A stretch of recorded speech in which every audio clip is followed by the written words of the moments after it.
know their own income, and so what do you do? So it doesn't work kind of a previous step.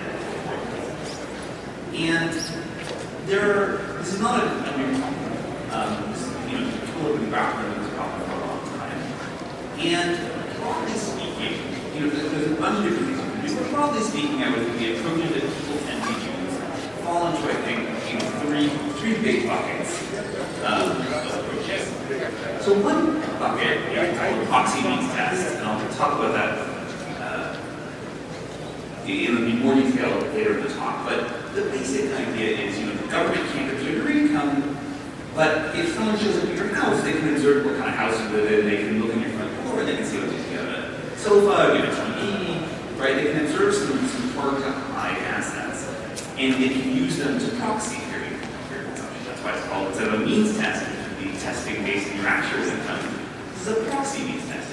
It's testing based on some proxies for your income. So that's one approach. Another approach is to say, the central government is actually just going to delegate this problem to the local level. And we'll say, look, it's hopeless for the central government in, wherever the national capital is, Jakarta, La Paz, whatever, to try to know what's happening in some particular village. The people in that village know best who the poor people are. And so we're going to sort of say, look, you have so many slots or you have so much aid to give out, and we'll let you at the local level sort out kind of who the best people are. Right? And the idea is that, there's lots of evidence in development economics more generally that there's lots of local information about all kinds of stuff. That's kind of the premise behind some of group liability and microfinance or informal insurance. There's lots of local information. And so maybe we can use that for targeting. A third approach you can do is you can use some kind of self-selection mechanism. You can create some kind of barrier that's differentially costly for those who are not the desired beneficiaries, right? So this is the rationale behind a lot of workfare programs, right? So for example, there's a very famous program in India, the NREGS, where the guarantee sort of 100 days a year of manual labor to basically everyone in rural areas. And the idea is that they'll offer you a job, but it's a low-paying, fairly unpleasant job, right? You have to go do manual labor in the hot sun for minimum wage. So if you have anything better to do, you would prefer to do that, right? And so it's trying to get some self-selection, right? And I'll talk about other examples of that. And so it's somehow, can you do something to sort of help the poor, to differentiate between the poor and the rich, or to make a program such that the poor want it and the rich don't, okay? Now, it's not ex-ante obvious which of these are going to work best, right? And let me just state from the beginning that nothing is perfect, right? So, in our data, the data I'll talk to you about, the proxy means test, how much of your consumption you can predict based on your assets, has an R-square of like 0.5 or so, right? So that's pretty good. It explains a lot of your income, but it's still not perfect. And that imperfection creates, I think, some horizontal equity issues. Not everyone who has the same income is being treated equally. Some are getting it, some are not. And even worse, it creates legitimacy problems, right? Because, someone who has a dirt floor, but a nice roof, but no TV gets the program, and someone with a cement floor, but a thatch roof, and it, doesn't get the program, and they have no idea why one of them got it and one didn't get it, and they might complain and say, well, look, I think I'm poorer than so-and-so, what's going on here? So that method has some problems. Community targeting, well, first of all, I'm presuming that the local community has better information. That's an assumption. That's not actually a theorem. But it's something we can look at in the data. But even then, it might lead to elite capture, right? So when I say the community is going to make this decision, who is actually going to make this decision, and how are they going to make this decision? And are they going to put their nephews and cousins and and uncles of the local village head on the list instead of the most deserving households, right? And that's kind of an empirical question. And for self-selection, there's a lot of problems there. Does that logic of screening I mentioned, does it actually work? I'll outline in the theory a little later, maybe the poor have a higher, even though they have a lower monetary cost from the ordeal you're creating, maybe they have a higher disutility from it, and so they're not going to do it. Or maybe the poor and the marginalized aren't even going to hear about this program and aren't going to bother to apply. So how do these things work in practice? So what I'm going to talk to you about in this talk is the results of 2 different papers that I've done in Indonesia. So as Miguel mentioned, I do a lot of my work in Indonesia. And these are 2 different projects that I did working with a bunch of co-authors, particularly Vivi Alatas from the World Bank, Abhijit Banerjee, my colleague at MIT, and Rima Hanna, my colleague at Harvard, and several others, where we tried to explore kind of how do we think about these trade-offs kind of in the real world, right? And so the first project I'm going to tell you about is a project that thought about the PMT, the proxy means test approach versus the community approach. And there was also a hybrid approach that I'm not going to really talk about today, but it's there. And the second one, I'm going to talk about 2 different types of proxy means tests: an automatic enrollment proxy means test, where the government sort of goes around door to door and figures out who's eligible, and an on-demand proxy means test that incorporates self-selection, where basically if you want the program, you have to apply first, and then they screen you on the proxy means test. And that act of making you apply first is an example of a self-selection mechanism. We make you self-select into applying. Now, in both of these projects, we're going to run randomized controlled trials of these methods. So in particular, what that means is we're going to be working with the government. We're going to be randomly choosing several hundred villages that are going to receive one method of targeting and several hundred villages that are going to receive another method of targeting. And because they're randomized, that means we can just compare the targeting outcomes across the villages to figure out which method was most effective. Now, a question that comes up, and it's going to be common to both of these studies, is how do you know the truth, right? I started off by saying people are going to lie. So the way we do that is before we even start, before we mention targeting, before we do anything, we have kind of an independent, survey company come in, and they're just doing they're doing sort of a health, general health and welfare survey that's not that they don't say is connected to anything in particular.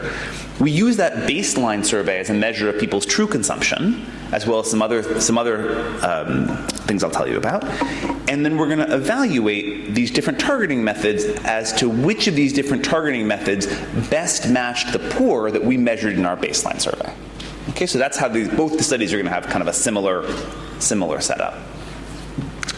Okay, so let me tell you about the first project. So the first project was comparing proxy means tests and community targeting.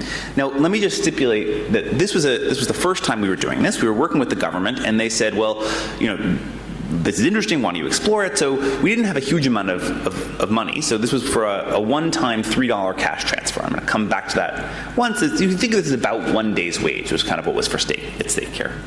And the goal was to find people who had incomes less than PPP $2 a day, which is like the bottom 30-ish% or so in Indonesia. And we had about 640 sub-villages, like little hamlets, both in rural and urban areas. So you should think of these as either hamlets or small villages consisting of, 50 to 150 households, either in rural areas or kind of equivalently sized neighborhoods in big cities.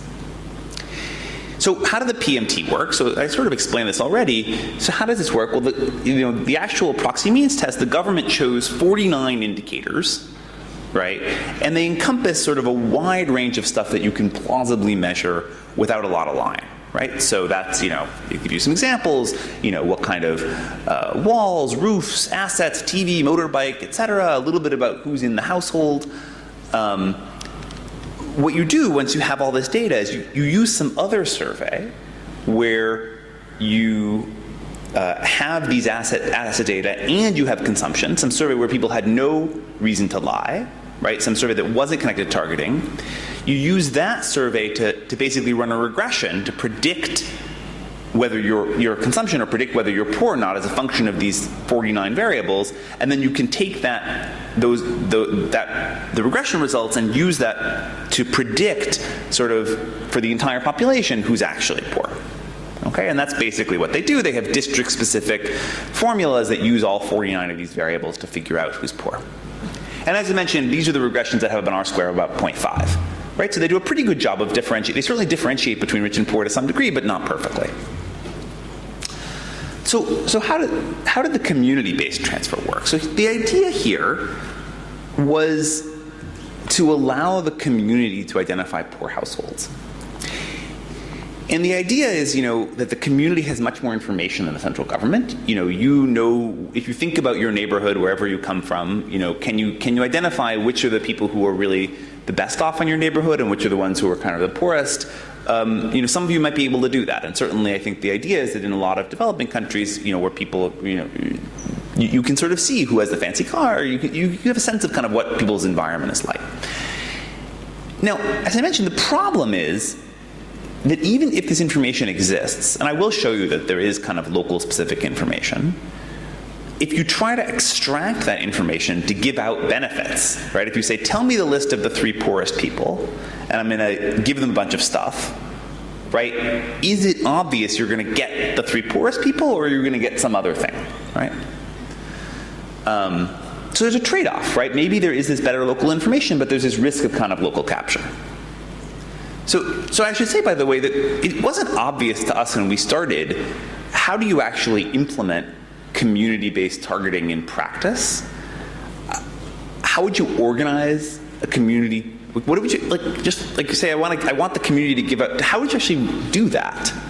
And, how would you solve that? And I think it's worth noting that, whenever you see the results of these randomized experiments, you see the final finished product of the final thing that we actually worked out that seemed plausible enough to be worth evaluating. You don't see all the various things that we sort of tried and failed along the way that were totally hopeless. So this was an example where we had to work with some local Indonesian NGOs who were sort of very good at sort of facilitating community meetings and who had ideas about how to develop this thing.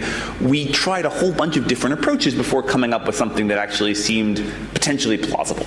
Right? So in some sense, you should view this as, we took our best shot at sort of some kind of method of community targeting that seemed at least, in a pilot of 2 villages to be broadly sensible and not lead to total chaos. And I mention that only because, these results are not necessarily applicable to any kind of community targeting thing you could ever do. It's obviously one specific thing that we tried, which I'll tell you about. But also, when you go to adapt these methods to whatever other country you're thinking about, you have to think about, are these methods that worked in Indonesia and ended up working great and, really well and really smoothly in Indonesia, are those going to be appropriate for your local environment or not, or how would you adapt it? So I just want to mention that there was some work that you don't see here. So anyway, so what did we do? So it turned out that actually what worked the best was to write down everyone's name on an index card, sort them in random order, put up a string in the room, which you can kind of see here, from left to right, hang the word, wealthy on one side and the word not wealthy on the other side, and then just start doing comparisons, right? So person A, person B, who's wealthier? Okay, person A is wealthier than person B, put them up here on the string. Now we're gonna take the next person, where do they go on the string, until you get actually a complete rank ordering of the entire village. And this actually worked great.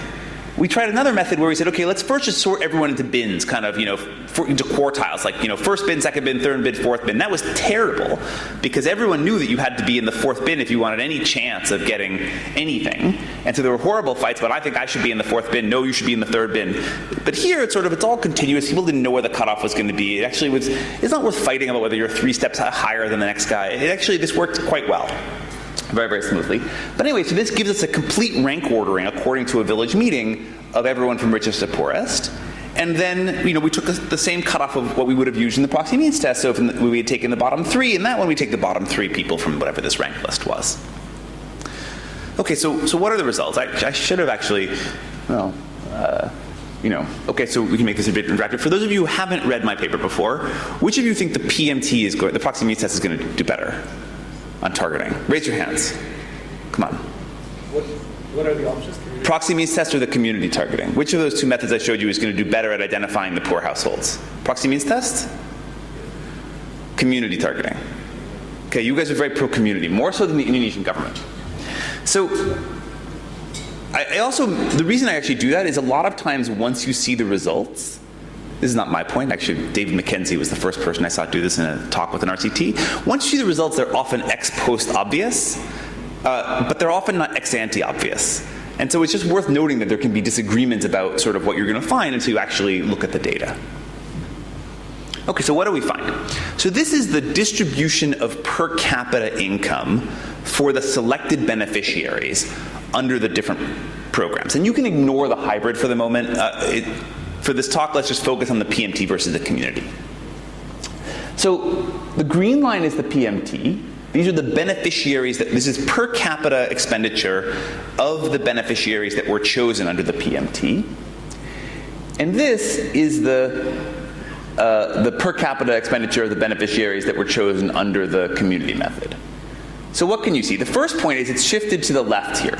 Okay, so the PMT chooses poorer people, right? Or more people, this is $1 a day, this is $2 a day. So more people below the $2 a day cutoff are chosen by the PMT. Now, on the other hand, it's also worth noting that if you get down to the really, really, really poor, these lines kind of reverse a bit. This isn't statistically significant, but it's actually going to make a difference in a second. So, you know, or it's borderline statistically significant. So PMT is centered to the left. So in terms of getting people who are poor as measured by consumption, the proxy means test is doing better. Okay. And so, you know, how can I turn this into a you know, some kind of metric or whatever? So, you know, the government likes to think about poverty targeting. So let's divide the population into people who are above or below the poverty line. We'll call a targeting error a dummy variable that's 1 if we made a mistake, right? So our goal is poor people get transfer, rich people do not get transfer. A targeting error is if you're in the off box. You're poor and you didn't get it, or you're rich and you did get it.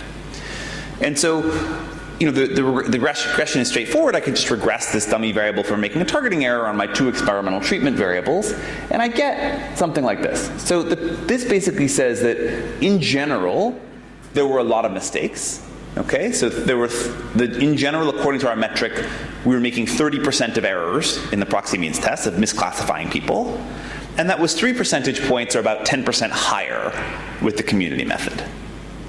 Okay, so if you're just interested in which method hits headcount poverty the best, it's the proxy means test. Okay, but here's a couple things to note. First of all, as you saw in the graph, almost all of this is coming from people who are kind of right around the threshold. And here's that negative coefficient on very poor. And so basically another way to think about it is, if you go back to the graph, the proxy means test is doing a better job at getting people who are kind of close to the poor-rich threshold, classifying them correctly. Now, as I mentioned, though, at the very bottom, the point estimates actually are that the community method does better, and that actually means if you take the average, just the mean per capita consumption of the 2 groups, it's actually the same. So if I take the means of these distributions, not in logs but in levels, it's the same. Right? And that's because you get some of these very, very poor people canceling out the slightly more rich people. Another way of thinking about this is, if you care about head count poverty, it is getting more people correct. But if you actually, you know, care about something with a lot more curvature on the utility function, then maybe actually it's not going to be doing that much better. But I don't think this is fully the story.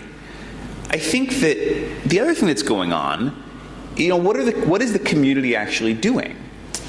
Right? And I actually think that we can say something a little stronger about that, because in our baseline survey, we didn't just measure consumption. We also measured a couple other things. We measured how you would assess the welfare of other people in your neighborhood. So in the baseline survey, we said, here's 8 people. Please rank them from richest to poorest. 8 of the people in your neighborhood. Just tell us what you think. It's for a survey purpose. Okay? Another thing we did is we asked the village head the same thing. We said, here's 8 people, can you please rank them for us? You know, in the privacy of your own home, just rank them from richest to poorest, we're doing a survey or whatever. And the final thing we did, which is actually I think is the most informative, is we just did a self-assessment of poverty. And we said, please tell us how you assess your own poverty on a scale from 1 to 6. Imagine, the question was, imagine a ladder where 6 is the highest rung and 1 is the lowest rung. You know, the richest are on rung 6 and the lowest people are on rung number 1. You know, where are you? I'm a 1, I'm a 3, whatever. So what we can do is we can compute a rank correlation. These are all kind of different metrics on different scales, so to put them all on the same scale, we'll compute rank correlations between the targeting outcome, that's kind of the rank ordering according to the proxy means test, or that rank ordering according to the community, and these 4 different social welfare metrics. Your consumption, that's like for the PMT, your rank in consumption, or your rank according to what other people in the community thought of you, what the village head thought of you, or how you self-assessed your own poverty. And then we can just look at which of these methods did better at sort of maximizing these different rank correlations as a way of saying, well, what were they doing? And it's not totally obvious. It might be that I've already told you kind of which way that the PMT was better on consumption. It may be that the PMT is better on everything. Just if the elite capture problem is really severe, that might be true, or if they have better information, that might be true. Or it might be that they're doing something different. And the answer is that they're doing something really different, okay? And different in a pretty clear way. So again, this just in some sense shows you that the old result I had before, it holds in this new functional form. So indeed, the community method reduces kind of the rank correlation of the targeting outcomes with your baseline consumption by about, here it's about 15%, 6.65 over a mean of 0.451. But on the other hand, it increases the correlation with these other kind of welfare metrics. And in particular, if you look at the correlation with self-assessment, and self-assessment is just literally this scale of 1 to 6, right? It does about 30% better. The community method does about 30% better at hitting that. So what does that mean? Well, I think what it means is, there are some people in the community who they think are really poor. Everyone in the community agrees are really poor. For some reason, the proxy means test doesn't always pick them up properly, but the community always seems to nail those people. As a result, if we actually go back and look at measures of satisfaction, people are much happier with the results of the community treatment. And so here are just a couple measures, but basically every measure we looked at goes the same way. So, we went back to our households and said, here's the list of people that were chosen in this village. Do we make any mistakes? Is there anybody we should add? Is there anybody we should subtract? And you can see that the community method, they made about 1/3 fewer additions to the list and about half as many subtractions from the list as in the PMT method. So that list that we came up with neither was perfect, but they thought it was more kind of correct than the list that we got from the PMT. We also put an anonymous kind of suggestion box kind of in the village, and we got far fewer complaints from where we implemented the community-based targeting than where we implemented the proxy means test. And so what does this mean? So I think it suggests there's a trade-off here. And it's not, at least in this context, it's not totally obvious what the right answer is. It really depends on your goal. So, if your goal is to minimize poverty headcount as measured by consumption, do the proxy means test. And in fact, there's a reasonable argument. The government might say, well, look, the president, ran for president, when he was a candidate, said, I'm going to reduce the poverty headcount from 12% to 10%. I, the bureaucrat, am just, responsible for answering that objective function. In that case, that would work better. Not a lot better, but a bit better.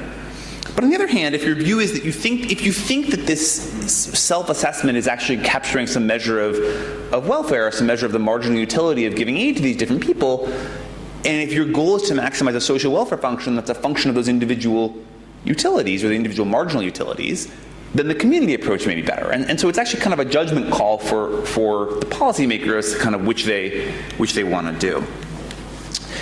And I should return to the question of elite capture. So in the paper we go into this in a lot more detail. I didn't really go into a lot of detail now. We actually varied who was at the meeting. Did we invite everybody? Did we just invite a couple of local elites and kind of let them do it amongst themselves? In that paper, we basically found no evidence of elite capture whatsoever, so no evidence that uncles or nephews or whatever were more likely to be put on the program.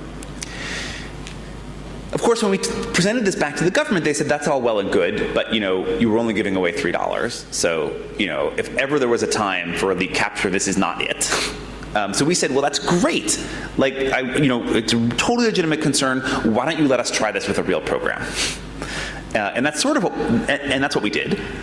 So that led us to our second experiment, where one of the things we did is we replicated the community treatment with a real program where the thing you got if you was you became eligible for for Indonesia's conditional cash transfer program, which is worth about $150 a year for 6 years, like $1,000 almost.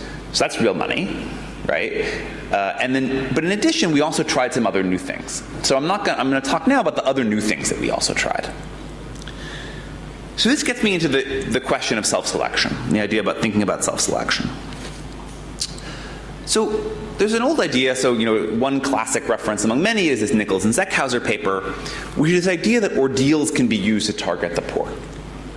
So, for example, suppose you need to wait in a long line to get unemployment benefits. Suppose, for example, to be more concrete, you need to show up at 10 a.m. on a Tuesday morning to certify that you're unemployed in order to get your weekly unemployment check. Okay? That's a great example of an ordeal. Why? Because if you have a full-time job, it's difficult or costly for you to show up in the unemployment office at 10 a.m. on a Tuesday morning because you're probably at work. But if you're unemployed, it's still costly. You'd still rather be sitting at home or searching for a job or whatever, but it's differentially less costly for you than for the employed person. Okay, so that's an example. So waiting in the line serves as a screening device. Now there's lots of examples of programs like this, but one particular challenge with most of these ordeals, the way they've been conceptualized, is the ordeal has to be actually reasonably costly, at least for the rich, for it to have some screening properties, right? If the ordeal is kind of trivial, it's not going to do much, right? The ordeal needs to be substantial enough to make it not worth it for a rich person to do it, given the benefits that are at stake. Right? And the problem is, in order to make the ordeal sufficiently costly for the rich, it may end up being at least somewhat costly for the poor, for your intended beneficiaries. Now, you might decide as a policymaker that trade-off is worth it, right, if the screening benefits are substantial, right? If the screening benefits are huge and you have so much more, you can really screen a lot of rich people, you can help so many more poor people with the same budget, you might say that's worth it, right? You might in some social welfare sense say that was a good trade-off to make, but it really depends on the screening benefits being substantial. Yeah. So in this paper, this is our second project, we tried to think about how can we use these same concepts in a targeting context.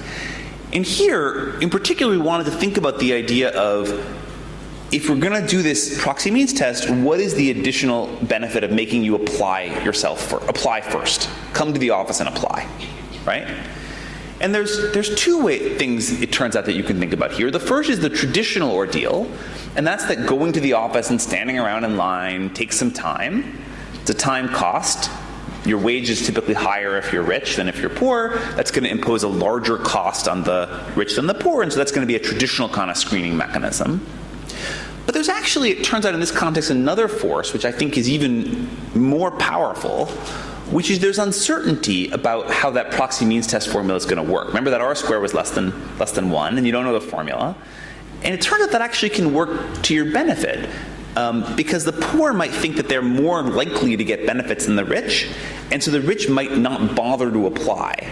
But if there's a lot of rich, that in aggregate could make a big difference, and I'll show you how that works in the paper. Now, there's two potential benefits of this to the government, right, of doing this self-selection. Number one is you could just save money because you don't have to go bother to screen the people that aren't going to pass anyway because they self-select themselves out. So it saves the money on screening costs. But it also could lead the government to an even better selection of poor people than proxy means test for everybody if you basically get people to self-select based on the portion of their income that was unobservable to the government in the proxy means test. Okay, so just to be precise, what does that mean?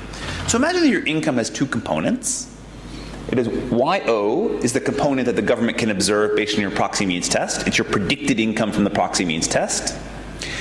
And YU is the unobserved part. It's just Y minus YO.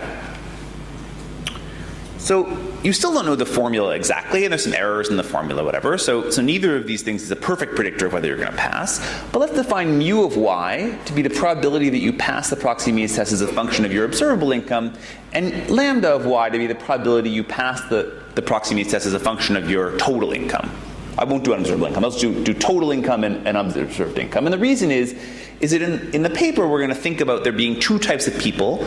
Some of them are sort of sophisticated and know what assets the government looks at, and they're going to think about mu. And some people have no idea what the government is actually doing. They just know that rich people are less likely to get it than poor people, and those people are going to think about lambda.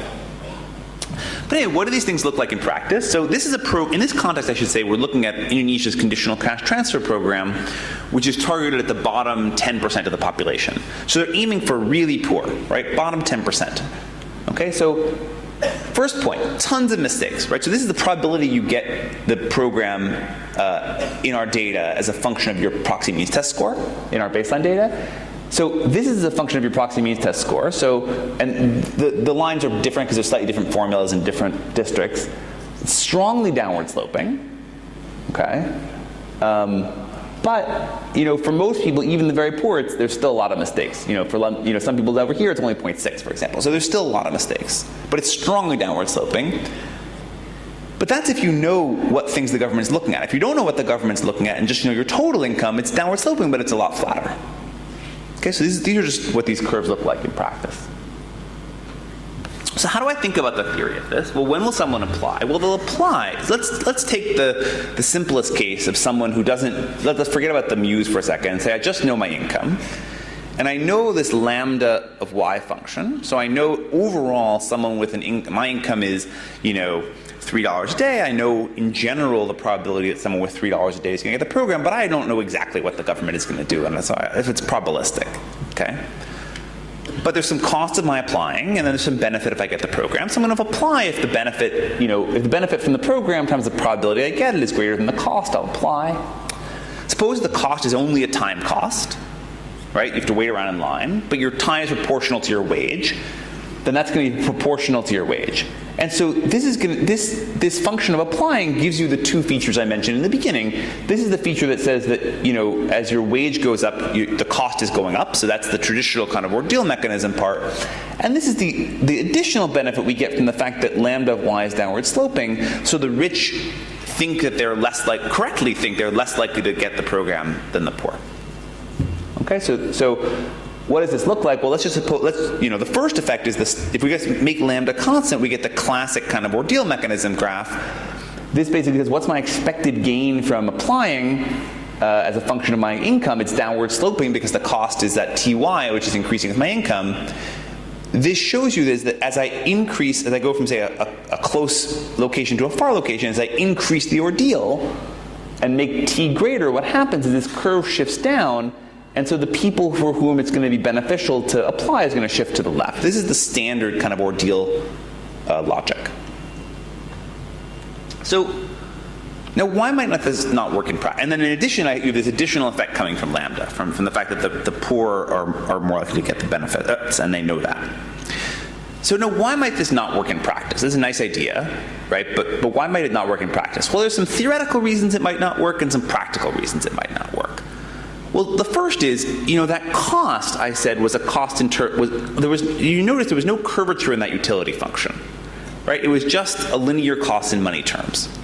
But for poor households, they may actually have a higher, even though it's a lower monetary cost for them, it might be a higher utility cost given curvature of the utility function, right? So it might be, for example, that, and you hear this if you talk to some of the people in some of these villages, they would say, look, it was really costly. I couldn't miss a day of work to go apply for that program because even though it was huge benefits, like a day I miss work is a day I don't eat and my family doesn't eat, and that's really costly to me.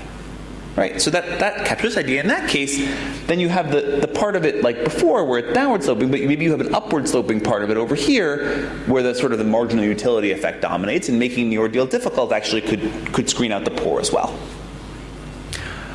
Another reason it might not work from the theory is, this cost, I assume that sort of bearing these costs is equal for rich and poor, but maybe they have different technologies for bearing the costs. So maybe, for example, if you have to go to a faraway location, the poor have the rich people have a motorbike or a car, they just drive there, it's very quick. The poor people have to walk, right? And that's much more costly for them. They have different technologies for overcoming your ordeal. And we show that can, of course, lead to perverse results as well.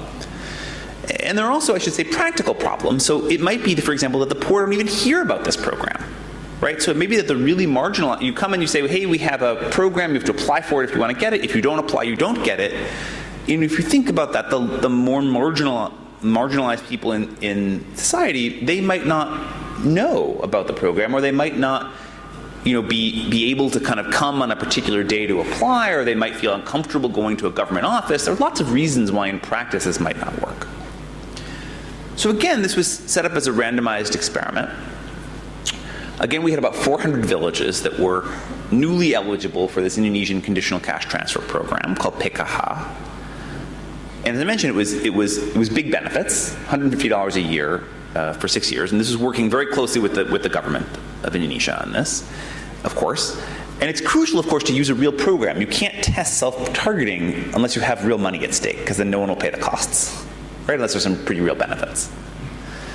And so they were randomized into the government's traditional proxy means test, where I should mention they don't actually proxy means test every single person in the village. They have some way of doing some reasonable pre-screen, where they do about 60% of people or something like that, I think, maybe 50%, versus self-targeting.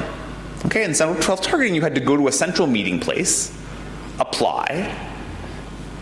You were interviewed there, and then if it looked based on your interview responses that you were going to pass the PMT, then and only then did they come to your house and actually verify your proxy means test responses. Okay, so, this just shows, for example, you have to, of course, explain what the program is, so people know what they're applying for. There were two things that were explained. We did these community meetings. Two things that were explained. Number one is something about what the program is, what's B, and something in broad terms about how they're going to screen, so people knew something about lambda. Right? The poor are greater than the rich, and here's some concepts of what it means to be poor.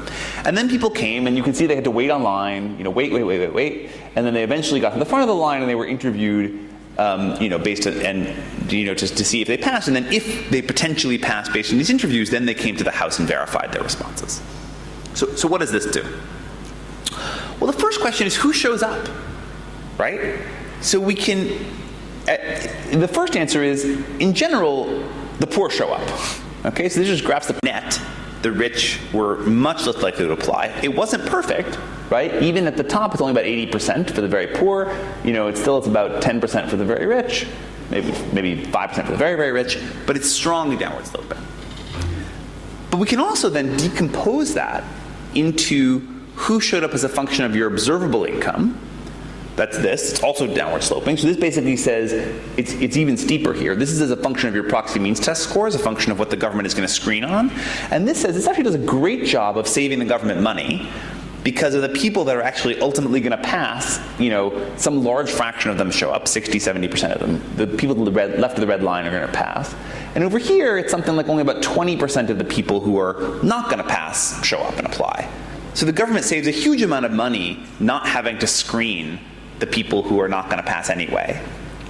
But even better than that, potentially, here I'm going to plot the probability that you show up as a function of the unobserved component of your income. Remember, income is what we subtract off the part we can predict based on your proxy means test score. This is the part the government could never know, right?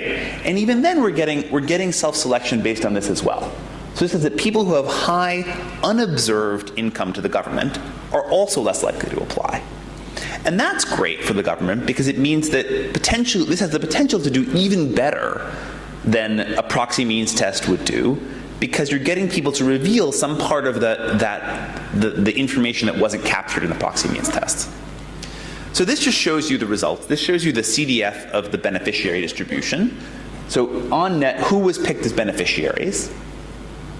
So the black line shows you the people that were the CDF of the beneficiaries per capita consumption in the self-targeting group, and the orange line is from the automatic enrollment proxy means test group. And what you can see is it's uniformly shifted to the left, right? So the beneficiaries who are chosen under the self-targeting are about 20% poorer on average than the ones who were chosen under the proxy means test, even though the proxy means test was to first order basically identical. Okay? Now, why is that happening? I think this graph helps illustrate kind of the key thing that's going on. So part of it is that we do get the black line is higher here. You actually get more of the poor, and that's because I think that the poor, rather than the poor not be encouraged to be worried about applying, they actually come out of the woodwork in some sense and show themselves and apply, make sure to apply. Whereas sometimes when the government is drawing up the list of people to survey, even though it's trying to survey all the poor, they don't necessarily know where all the poor people live. So that top-down process misses people. But if you have this on-demand enrollment, people kind of arise themselves. And the second thing, which I think is really important, is if you look at this is the probability you get benefits as a function of your per capita income, and the orange line is the automatic enrollment treatment. And what you can see is that there's this small probability that all of these people, this is the histogram of income. So most people are above the targeted line, because it's targeted at the bottom 10% of the population. This group of people over here there's a lot of people who are slipping through the cracks, right?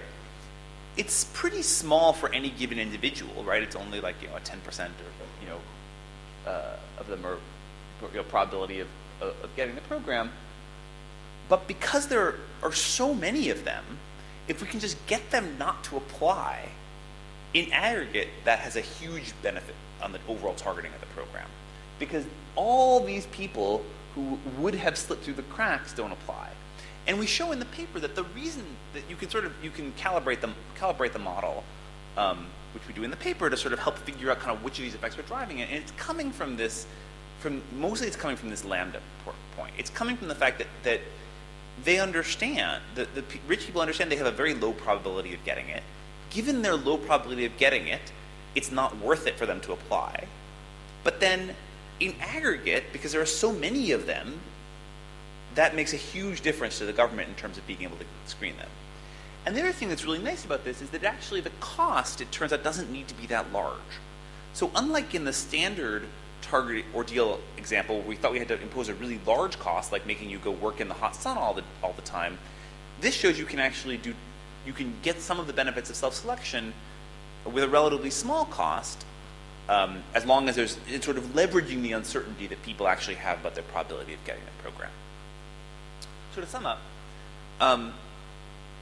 there's a common theme, I think, for taxation and redistribution everywhere, which is lack of information, right? Just to step back, that's a common issue everywhere. But the issues in developing countries are, I think, a little different than some of the issues that we have to deal with in developed countries because we don't even observe your income. And so the level of unobserved information is substantially higher. And as a result, I think not just these policies, but tax and redistribution policies more generally look very different in developing countries given this income problems. So, these projects investigated different approaches to trying to do this through a series of randomized trials. And what we showed that the community targeting approach did about the same as the PMT in terms of getting the average real consumption. It did worse than the proxy means test in terms of hitting your headcount poverty, but substantially better in terms of these local poverty metrics or self-assessments of poverty. And self-targeting did a great job at differentiating between poor and rich, even though it does impose some costs on the applicant households. Okay, thank you very much.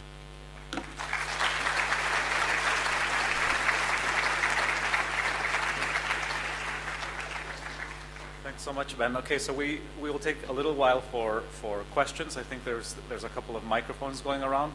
Let me see if there are any questions in the audience. I'll hopefully catch these. Any question on targeting? There's one here. Hello, thanks for the presentation. I'm Juan from the Inter-American Development Bank, and we've lately, this is like endless discussion on whether, but a broader discussion on whether we should target or not target or deliver transfers, social transfers universally. And targeting versus universalization is still like an unanswered debate. And since the introduction of the ficha CAS in Chile in the 1980s, we're still thinking whether this is a good idea or not. So we still, I have discussions with colleagues opposing to targeting because of the incentive that it may cause or generate and their effects on other dimensions.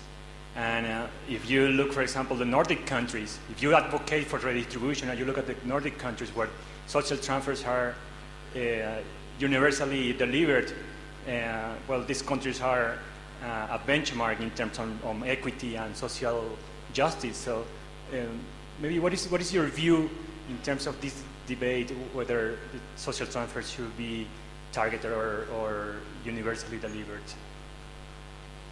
This is a great question, and I don't have an answer, of course, because these are at some level a political question that I think that the political system needs to think about what it wants. But I can at least talk about some of the trade-offs, right? That we can say from an economic perspective. So I should say, a lot of the issue in universal transfer programs is a political economy issue. That sort of the political economy of these programs can be a lot more effective if they're universal sometimes than if they're targeted only for the poor, and that can lead to long-run sustainability even if we didn't think it was economically the most efficient thing to do. So there's a whole set of issues along those lines, which I'm going to bracket and say those are really actually very important issues, but not, I think, stuff that I have anything particularly insightful to say about. I do have a couple of things to say about the incentive costs of targeting. So one thing that people worry about is that these targeted transfer programs are going to have negative labor supply implications, kind of the way that people have worried about that in the U.S. So actually, along with several of my colleagues, we're actually trying to do a kind of a review piece right now where we're sort of reanalyzing a bunch of these programs to sort of see if we can come up with some results on that. And I think the results that we're finding from as many programs as we can reanalyze is similar to what was found in the evaluation of Progressa and a few other programs, which is that there don't seem to be large disincentive effects on labor supply of these programs in general. Part of the reason for that may be because of the way the evaluations were done, so maybe that wouldn't generalize. I think part of it has to do with the uncertainty about the targeting. And so I think if people don't really know exactly how the targeting happens, and it only happens once, and then it doesn't happen again for another 6 years, the implied marginal tax rate for what people understand maybe actually be pretty low, and so it may not have as big a disincentive effect as you might be worried about. The second thing, of course, is that maybe there's a disincentive effect of the proxy means test itself. So that's an important question. People sort of raise this idea of it used to be that we would tax windows, and because that was a signal of wealth, and then everyone would build houses with no windows, and they'd be very dark, they'd be very sad. That's something where my suspicion is, again, the fact that these formulas are kind of complicated and kind of opaque helps you.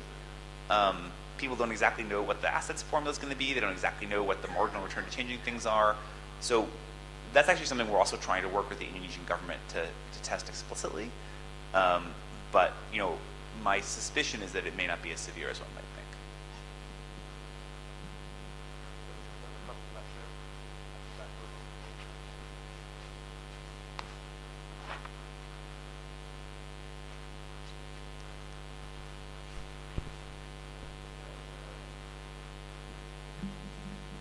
Oh, I'm Emilio from ITAM. I'm a little puzzled by the stories of the two papers that you're showing here, in the sense that you started by saying that comparing means tests with community selection of the poor households, its effectiveness or its effectiveness at targeting the poor depended on what you were measuring as an outcome, consumption, or some measures that you called measures of welfare, right? But then when you talk about the second paper, the only outcome you're looking at is the fraction of people that end up getting the program. And you claim that it's a good thing because the government is saving money, but it's the money it's saving, that cost, is being disproportionately transferred to the poorest, those who actually go and wait in line for the program. So I don't know if you can also say something about welfare and the distribution of it in the second story. Yeah, so this is a great question, and one that we address head on in the paper, but I didn't have time to talk about in this talk.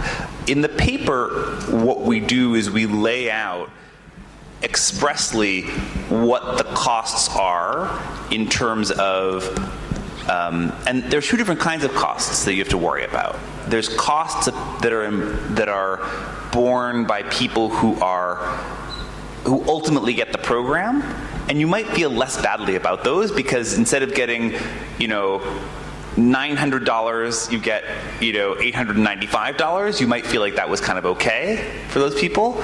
But you might feel very differently about imposing costs on people who don't get the program, right? So I think that so in the paper we sort of calculate all those costs as well as the cost to the government and try to think through sort of, lay out kind of what the social welfare trade-offs are. I didn't bring those results with me, so I don't want to misspeak, but my understanding is that, my memory of those results is that the gap in poverty is so large that you can cover so many more people, so many more really poor people for the sort of same amount of overall money from the government, that under most kind of assumptions, most reasonable parameterizations, you're still going to prefer the self-targeting method. But let me apologize, I didn't bring those results, but we certainly absolutely address that issue in the paper, and it's something that if you're interested, we can go back and look at the, and I think we sort of lay out here are the costs and here are the benefits, and you as the policymaker can decide if it's worth it or not. We certainly did not ignore that issue at all. And let me also point out that, let me say two other things. One thing we did in the paper that I didn't talk about here is we looked at whether by making the ordeal more difficult, by making the location further, you get further improvements in targeting. And the answer is no. You get no improvements in targeting, you just make the cost worse. So that's a clear, so in some sense, that's kind of related to the message I was pushing, that actually what you really want is a pretty small cost in this case. And you can get a large amount of the targeting benefit with a pretty small cost because the rich don't bother to apply.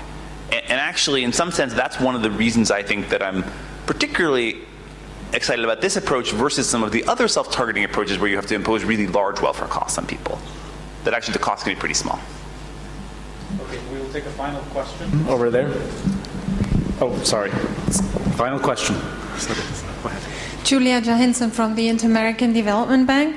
I have 3 short comments. The first one, the concept issue between what I actually measure when I do community targeting versus the proxy means test leads me to one comment, which I think maybe both in academics and in development institutions we usually don't address strong enough with the government, which is what are you going to target for? Why are you looking for a targeting tool? What do you want? So if I have a cash transfer program which gives money to someone, it makes much sense to target on the lack of money in the people. If I'm giving housing, I should target on lack of housing. So it seems so obvious, but we entangle in all these discussions about poverty concepts and multidimensional versus unidimensional, when it's very often would be very straightforward to just look at what type of program, service or good do you provide, so target on that.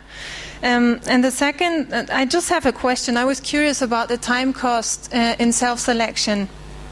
I think that we assume that we capture the poor is right for the poor that don't get to the really extremely poor area. And in your cross correlation graph, you could see that it gets very fuzzy and reverses at the extremely poor part of the distribution. So just a comment, probably time costs are again very high for the extremely poor that struggle for survival, but this might work very well between the rest of the poor to the not so poor.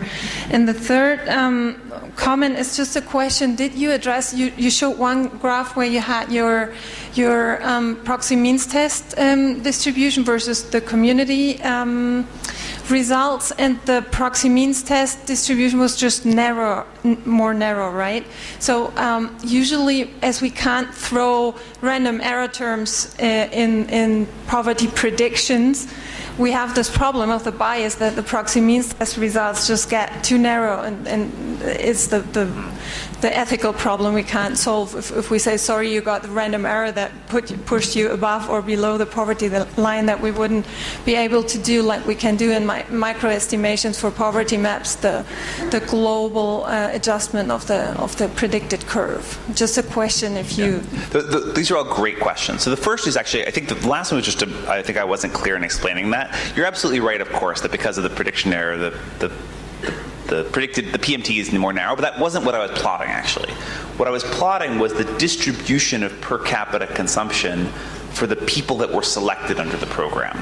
So the variable I was plotting was per capita consumption as measured in the baseline survey, just for the beneficiary household. So that wasn't a mechanical artifact of the point you're making. Of course, you're right, that's always an issue, right? And that's one of the reasons that the thing doesn't work, though. The time cost for the very poor, so we were really worried about this. I don't actually think it shows up in the data very much.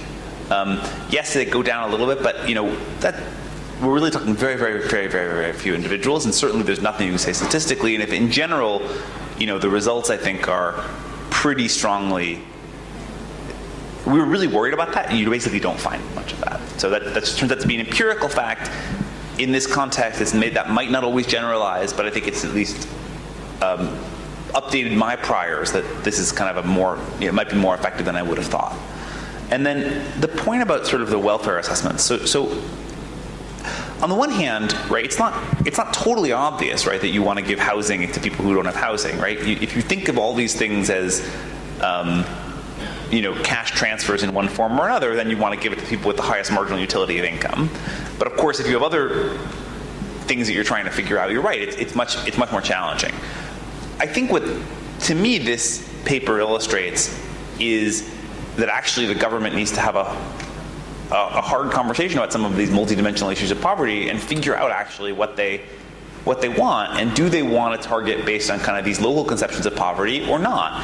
And we show in the paper that they're different in kind of somewhat predictable ways, but also there's part of it that's not predictable.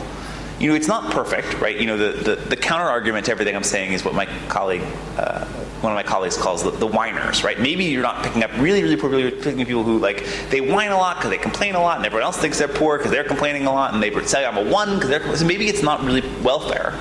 Maybe it's just a whiner. But I actually think that's not true. My suspicion that actually it is based on sort of at least my anecdotal experience. It looks to me as though when you go to the people, you ask the people who are the poor people, and you go and visit them, they're really poor, and it's strongly correlated with. It's sort of obvious there's something that's not being picked up in the consumption measures, but that's kind of a question of does the central government kind of willing to trust that local concept of poverty and have there be heterogeneity across locations if people are interpreting that differently? And so you could potentially be introducing some horizontal equity issues across locations if the same person might get it in one place and not get it in another place if they have different local conceptions of poverty. So these are thorny issues, and there's no kind of obvious solution, but I think it is worth sort of engaging in that conversation. Great, thanks. I think we all agree that's a great way to end the day. Ben, thanks so much for that engaging talk. Thank you.